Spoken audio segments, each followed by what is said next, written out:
बात हुई कि यह जीव, ये आया ना, जो जीव मोक्ष के परिणाम को नहीं करता, बंध के परिणाम को नहीं करता, तो जिनवर कहते हैं ऐसे जीव को हम जीव कहते हैं। कहते हैं कि वहाँ नज़र करो। तो फिर प्रश्न आया कि साहेब जीव और मोक्ष के बीच कोई संबंध है या नहीं। हमने तो 7 तत्व पढ़े, जीव अजीव आश्रय बंध संवर निर्जरा मोक्ष, और हमने ऐसा पढ़ा कि जीव आश्रयभूत तत्व है, अजीव परद्रव्य हैं, और आश्रय बंध वे हे हैं, संवर निर्जरा एक देश प्रकट करने योग्य उपादेय है, मोक्ष पूर्ण प्रकट करने योग्य उपादेय है। तो उसका क्या मतलब हुआ? क्या जीव और मोक्ष का कोई संबंध ही नहीं? प्रश्न उठेगा कि नहीं उठेगा ना? फिर हमें आप मुमुक्षु क्यों कहते हो? हमें आप मोक्षार्थी क्यों कहते हो? मोक्षार्थी हैं, मुमुक्षु हैं। मुमुक्षु माने जिनको मोक्ष प्राप्ति की धगस है। मैं तो इच्छा शब्द नहीं बोला, धगस है।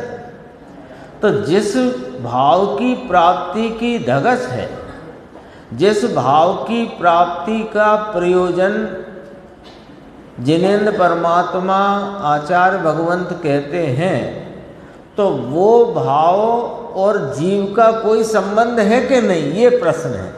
समझ में आई ना बात?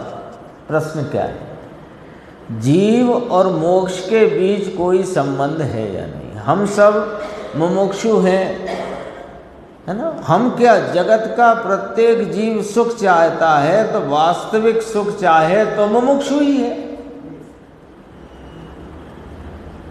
तो मोक्ष की धगस, मोक्ष प्राप्ति के उपाय को जानने की जिज्ञासा, और मैं जीव, तो मैं जीव और जीव की पर्याय में पूर्ण आत्मलाभ रूपी मोक्ष। वो कल तो चली थी ना चर्चा पंचास्तिकाय में, वहाँ जाकर के टंग जाने का नाम मुक्ति नहीं है। शरीर के छूट जाने का नाम मुक्ति नहीं है ना? अघातिया कर्मों का संयोग छूट जाना मुक्ति नहीं है। आत्मा के अनंत वैभव के परिपूर्ण लाभ का नाम मुक्ति है।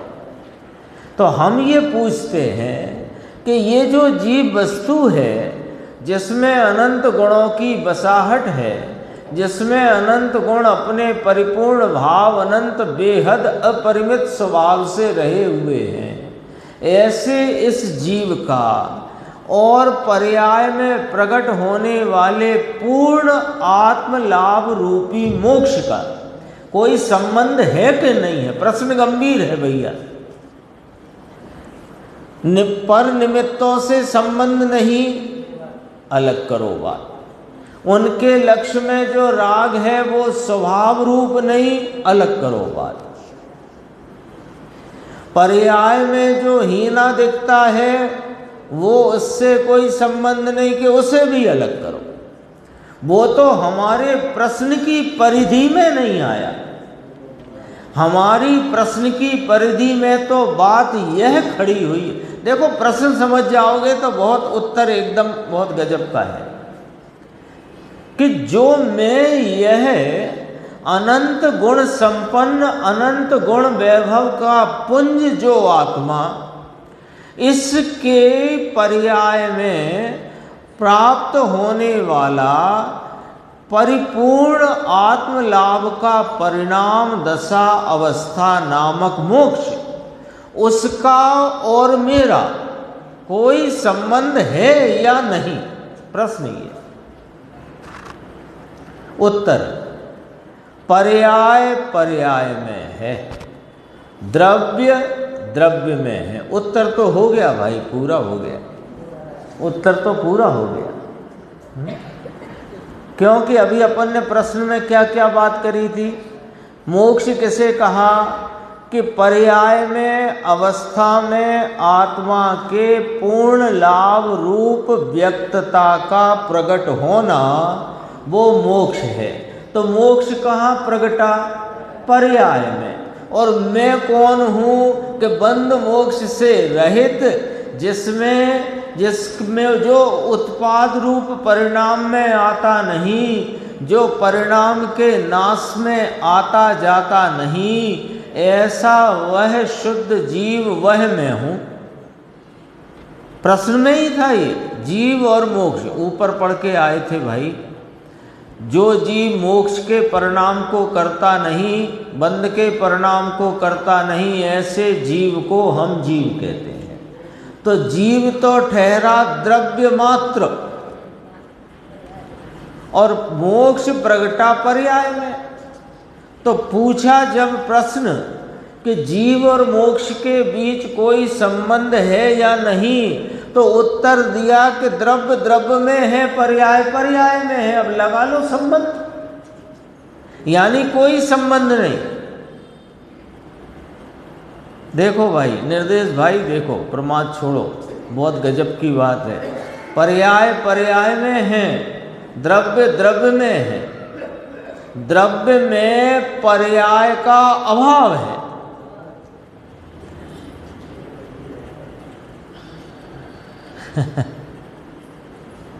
क्या अद्भुत अद्भुत बातें हैं ये वस्तु का स्वरूप। द्रव्य में भाव शक्ति त्रिकाल रहती है, और भाव शक्ति का भाव है कि प्रत्येक समय वह कोई पर्याय रूप भाव से परिणमे, भाव शक्ति के। लेकिन भाव शक्ति त्रिकाल रहती है तो भी इस भाव शक्ति स्वरूप आत्मा जो द्रव्य है, उसका पर्याय में, उसमें पर्याय का अभाव है, और पर्याय में द्रव्य का अभाव है। समझने की बात है, समझना तो पड़ेगी, क्योंकि भेद ज्ञान का जो सूक्ष्म भाव है राकेश भाई, यहां पकड़ में आएगा। निमित्त आदि पर द्रव्य तो दूर रहो, उनके लक्ष्य से होता राग वो भी दूर रहो। पर्याय में अनेक प्रकार की होती हीनादिक अवस्थाएं दूर रहो।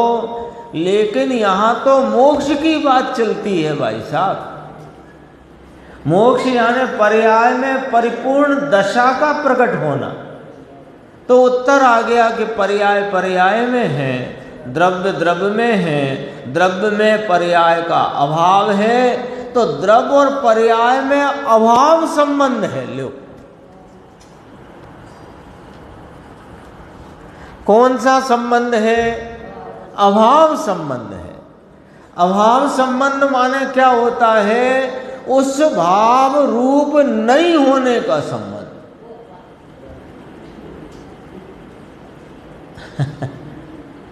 जगत में चलता है ना, आपका उनसे क्या संबंध है, कि हमारा उनसे कोई संबंध नहीं। यानी कौन सा संबंध कहलाएगा? दुश्मनी का संबंध। यहाँ दोस्ती दुश्मनी की बात नहीं, यहाँ वस्तु स्वरूप की बात है। वो तो एक दृष्टांत के लिए बोली बात है। समझ में आया? पूछ रहे हैं गुरुदेव, है ना? वो पूछ रहे हैं तो जवाब दो भैया, मैं तो नहीं पूछ रहा हूँ, वही पूछ रहे हैं। समझ में आया कि नहीं आया? पर्याय धर्म का द्रव्य धर्म में अभाव है, द्रव्य धर्म में पर्याय धर्म का अभाव है। द्रव्य द्रव्य रूपता से रहता है, पर्याय पर्याय रूपता से वर्तती है। द्रव्य पर्याय में आता नहीं, पर्याय द्रव्य में जाती नहीं। द्रव्य पर्याय नहीं होता, पर्याय द्रव्य नहीं होती।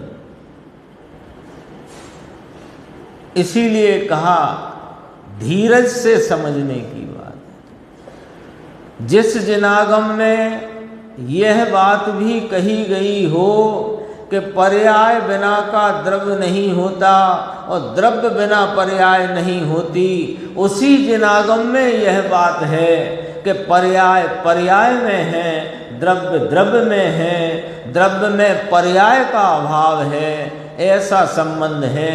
पर्याय धर्म का द्रव्य धर्म में अभाव है, द्रव्य धर्म में पर्याय धर्म का अभाव है। किस जिनागम की बात है कि अरे उसी जिनागम की बात है जिसमें कहा द्रव्य बिना का पर्याय बिना का द्रव्य नहीं और द्रव्य बिना पर्याय नहीं। ये क्या बात हुई साहब? ये तो ऐसा लगता है आपको जब जो कहना हो तब कह देते हो और जिनेन्द्र भगवान आप कह देते हो जिनमन एम भणदी। जिनेन्द्र परमात्मा ने कहा है, जिनेन्द्र परमात्मा ने कहा है, आप तो ऐसा कह कर के बरी हो जाते हो। अरे कहा उन्होंने ही है। वहाँ जब ये कहा कि पर्याय द्रव्य बिना, द्रव्य पर्याय बिना का नहीं, पर्याय द्रव्य बिना होती नहीं, वो अन्य द्रव्य से तेरे द्रव्य का भेद ज्ञान कराने को कहा था। और वो भेद ज्ञान कब होगा? पर द्रव्य से भी भिन्नता का भान कब होगा? कि जब यह पर्याय मात्र से भिन्न अपने द्रव्य स्वभाव का जो पर्याय लक्ष्य करेगी तो होगा। तो अब मुमुक्षु ने पूछ लिया कि साहेब ऐसा तो कहीं लिखा नहीं है कि द्रव्य का पर्याय में अभाव है, पर्याय धर्म का, धर्म शब्द लिया है, पर्याय धर्म का द्रव्य धर्म में अभाव है, द्रव्य धर्म में पर्याय धर्म का अभाव है। आप हमने तो कहीं पढ़ा नहीं। तो गुरुदेव श्री ने कहा ये लिखा तो है यहाँ पर इस 68 नंबर की गाथा में आचार्य योगेंद्र देव ने लिखा है कि नहीं लिखा है? फिर कहा क्या प्रभु की शैली, संत आड़तिया होकर जिनवर का माल प्रसिद्ध करते हैं। आड़तिया होए वो अपना माल नहीं रखता है, आड़तिया तो हाँ व्यापारी का माल रखता है, दिखाता है। ऐसे संत दिगंबर भावलिंगी अपने स्वरूप की आराधना में प्रचुर स्वय संवेदन की धारा में बहते हुए जो जिनेन्द्र परमात्मा की बात है उसको जगत के सामने जाहिर करते हैं। देखो अभी गजब की बात है, पेज 270 है। तू त्रिकाल भगवान स्वरूप है, सदरस वस्तु है, सामान्य है, उसमें विशेष का तो अभाव है। होगा कि नहीं होगा, है ना? बहुत सरल सा उदाहरण है, कई बार कहा और वो सरल पड़ता है इसलिए पुनः कहते हैं। ये मैं दो हाथ वाला हूँ, तो दो हाथ में एक दायां हाथ है एक बायां हाथ है, कि दोनों दाएं हैं कि दोनों बाएं हैं, एक दायां एक बायां। तो क्या दायां हाथ बायां हाथ है? क्या बायां हाथ दायां हाथ है? तो वस्तु सामान्य विशेषात्मक है, तो सामान्य विशेष कैसे हो जाएगा और विशेष सामान्य कैसे? सीधी सरल बात है। देखो यहां कहा सदरस वस्तु है। सदरस शब्द बहुत प्रयोग में आता है, मुझे भी बोलने में आता है और गुरुदेव श्री की वाणी में भी बहुत शब्द आता है। सदरस का अर्थ समझ गए निर्देश भाई? सदरस देखो एक बार समझ लो, दृश्य माने दिखाई देना और सदसा माने सम, सदैव समान दिखाई देने वाला। सदरस सदरस सदरस सदरस सदरस, सदैव हर काल में जो समान दिखाई देता है उसका नाम सदरस। सदरस वस्तु है, सामान्य है, सामान्य है, उसमें विशेष का तो अभाव है, ऐसा कहते हैं। जो सामान्य चीज है वो विशेष को नहीं करती, ये बात इस गाथा में चलती है। गजब बात है। मुमुक्षु ने कहा करती नहीं अर्थात छूती भी नहीं, तो कहा हाँ द्रव्य पर्याय को स्पर्श नहीं करता। अब जो पहले एक प्रश्न पूछा था कि जीव और मोक्ष के बीच कोई संबंध है या नहीं। तब जब गुरुदेव ने कहा कि पर्याय पर्याय में है, द्रव्य द्रव्य में है, और पर्याय धर्म का द्रव्य धर्म में अभाव है, द्रव्य धर्म का पर्याय धर्म में अभाव, द्रव्य धर्म में पर्याय धर्म का अभाव है, तो पूछा ऐसा कहीं लिखा तो नहीं, पूछा था। तो उस प्रश्न का उत्तर यहाँ गुरुदेव ने 3 स्थान बताए। देखो, समय सार गाथा 49 में अव्यक्त के 6 बोल में एक बोल ये आता है कि यह द्रव्य और पर्याय का एक समय में साथ में ज्ञान होने पर भी अव्यक्त नाम द्रव्य व्यक्त को नाम पर्याय को स्पर्श नहीं करता। द्रव्य मोक्ष की पर्याय को स्पर्श नहीं करता। देखो गाथा 49 समय सार जी में आई ये बात। अब और प्रवचन सार 172 गाथा, इसी 49 गाथा जो समय सार में है वही गाथा 172 प्रवचन सार में है। इसमें 6 अव्यक्त के बोल रूप टीका अमृतचंद्र आचार्य ने करी समय सार जी में। उसी गाथा की 20 अलिंगरण के बोल रूप टीका आचार्य अमृतचंद्र देव ने प्रवचन सार में करी। उसमें 19वां बोल पर्याय द्रव्य का स्पर्श नहीं करती, अर्थावबोध रूप विशेष पर्याय का आलिंगन किए बिना द्रव्य शुद्ध है। अर्थ अवबोध रूप, अर्थ नाम पदार्थ, अवबोध माने ज्ञान, तो ज्ञान स्वरूपी पदार्थ उसका जो पर्याय विशेष है उसका आलिंगन किए बिना का जो भाव है वो द्रव्य शुद्ध है। ये 19वें बोल में कहा, यानी पर्याय का आलिंगन किए बिना द्रव्य को शुद्ध कहते हैं। ये प्रवचन सार 172 गाथा के अलिंगरण के 19वें बोल में कहा कि पर्याय द्रव्य को छूती नहीं। 49वीं गाथा में कहा कि पर्याय और द्रव्य का एक साथ ज्ञान होने पर भी अव्यक्त नाम द्रव्य व्यक्त नाम पर्याय में आता नहीं, स्पर्श करता नहीं। अब 47 नय आया। 47 नय में कहा शुद्ध नय कि निर्मल पर्याय सहित यदि द्रव्य को देखो तो उसे अशुद्ध नय कहते हैं।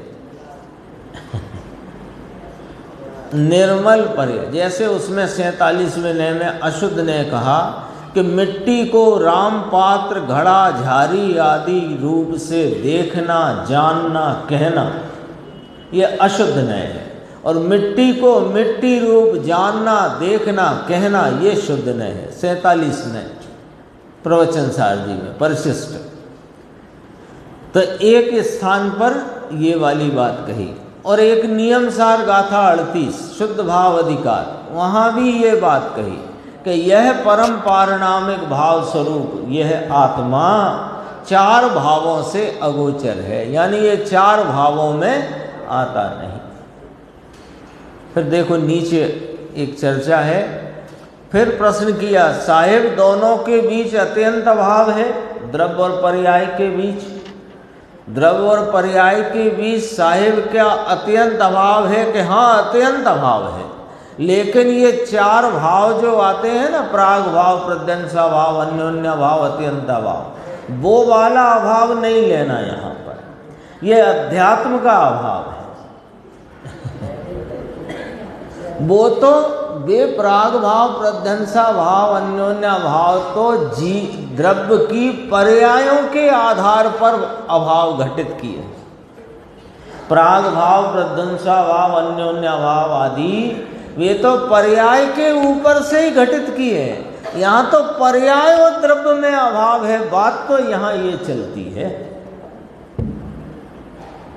राग में और आत्मा में अत्यंत अभाव है, वह दूसरी चीज है। ये 4 अभाव से दूसरी चीज है, ये बात अलग प्रकार की है। ये बात प्रयोजन परकता की, भेद ज्ञान की पराकाष्ठा की बात है। अध्यात्म का अभाव है ये क्या? कि राग में और आत्मा में अत्यंत अभाव है। ये बात समय सार में आती है। बहुत चर्चा। देखो अब यहाँ से थोड़ा सा देखते हैं अपन पेज नंबर 271। अब देखो बात तो सारी आ गई, विषय सारा आ गया। कहाँ से शुरू हुआ था विषय कि मोक्ष की पर्याय से भी आत्मा को देखना ये व्यवहार हो गया। बात यहाँ से शुरू हुई। तो पर्याय न्यारी द्रव्य न्यारा। तब पूछा कि जीव का और मोक्ष का कोई संबंध है कि नहीं, उसका बहुत अच्छा स्पष्टीकरण आया। फिर पूछा कि साहब ये कहाँ लिखा है, तो उसका भी संदर्भ जहाँ जहाँ है बात वहाँ लिखी। वैसे तो सब जगह लिखी, जहाँ भेद ज्ञान की प्रमुखता से बात की गई, द्रव्य दृष्टि कराने की बात की गई, वहाँ सब जगह ये बात। अब देखो